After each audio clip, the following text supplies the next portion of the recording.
thanks to Donald Trump's invasion of Venezuela and, of course, his hyper-obsession now with getting his hands on Greenland, one of the things that has been flying under the radar with the Epstein files, by the way, is the U.S. economy. When all of this started, the talk of the economy, inflation, affordability, all of that kind of took a back seat to Donald Trump's insanity.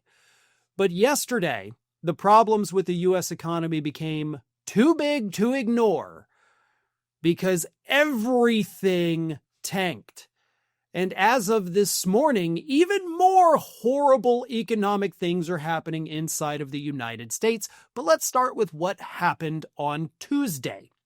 Now, of course, markets were not open on Monday here in the United States. So all of the insanity that Trump did over the weekend, threatening the Prime Minister of Norway, threatening tariffs against the European Union, none of that could affect the markets on Monday because they were closed.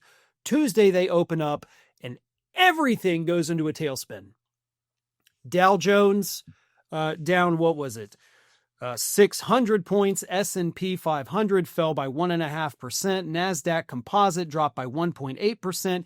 U.S. bond prices staggered. And of course, the value of the dollar dropped by 1%. Its biggest drop since Donald Trump's so-called Liberation Day tariffs last April. So the few measures of the economy here in the United States that were doing okay, right? Because the stock market, mostly rich people's money, has been pretty good last year. It keeps rising, keeps going up.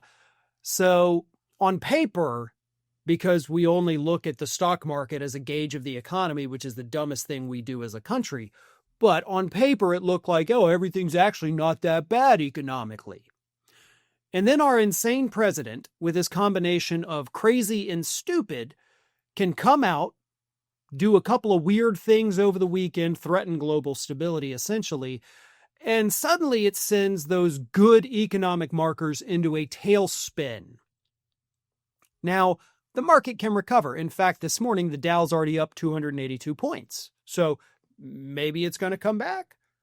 Or maybe as this moron speaks in Davos, the markets are going to go back down, which seems to be the most likely scenario there.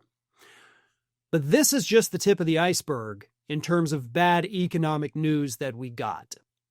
Because again, those things can rebound. They can fluctuate from day to day, from hour to hour. So it's kind of difficult to say the whole economy's in the toilet just because the market had a bad day and rich people lost some money. No, you got to look a little deeper than that to see how horrible things truly are. This is part of a trend. And it's a trend that investors and Wall Street insiders are calling the Sell America movement. Because this is not investors in the United States that are getting spooked. These are the overseas investors. These are the countries like Denmark and, as of this morning, Sweden, who are pulling their investments out of the United States. That is the damaging part of this. So whatever Donald Trump says or has said in Davos doesn't matter. The damage is already done.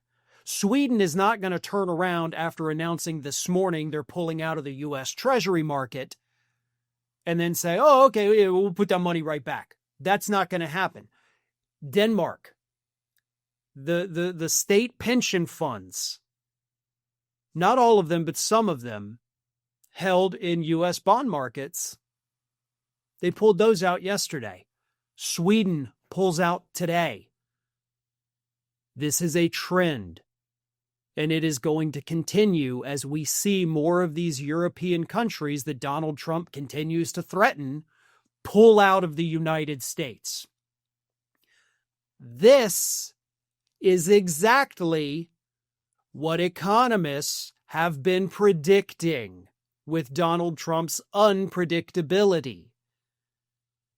This is a continuation of what economists have been telling us 6 months ago because that was when Donald Trump started his attacks on Jerome Powell. And at the time, I sat here, right, talking about, the economists saying these things, but the economists told us at the time, if other countries look at the United States and they start viewing the Federal Reserve as no longer independent and instead something that Donald Trump himself controls, they'll pull out of the U.S. If they do that, the dollar will topple and it will no longer become the favored global currency.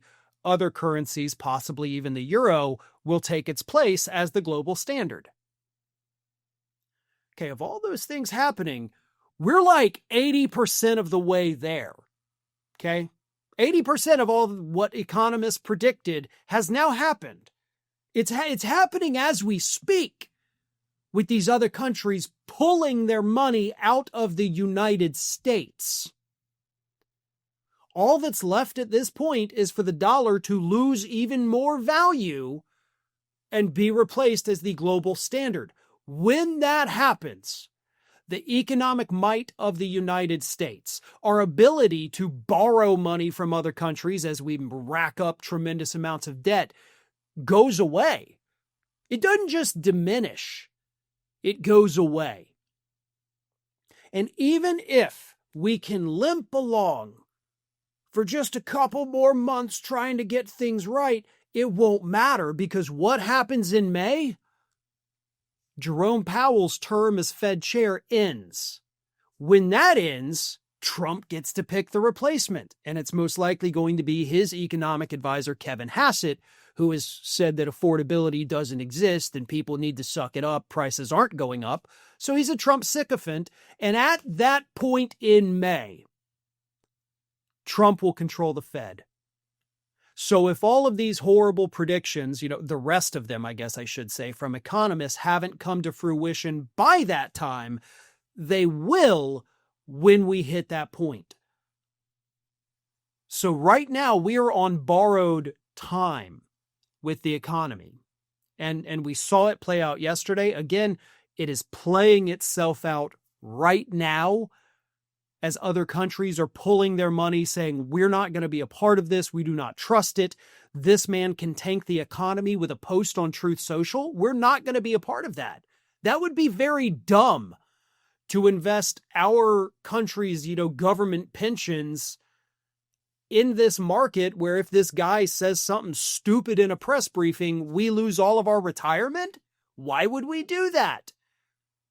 Honestly, kind of shocked they hadn't already done it a year ago, knowing this going into it. But it is what it is. And that's where we're at with the economy that continues to tank due to Donald Trump's combination of insanity and stupidity. Thanks for watching, and if you are not already subscribed to the channel, please do so, and do not forget to like and comment and share widely among your friends.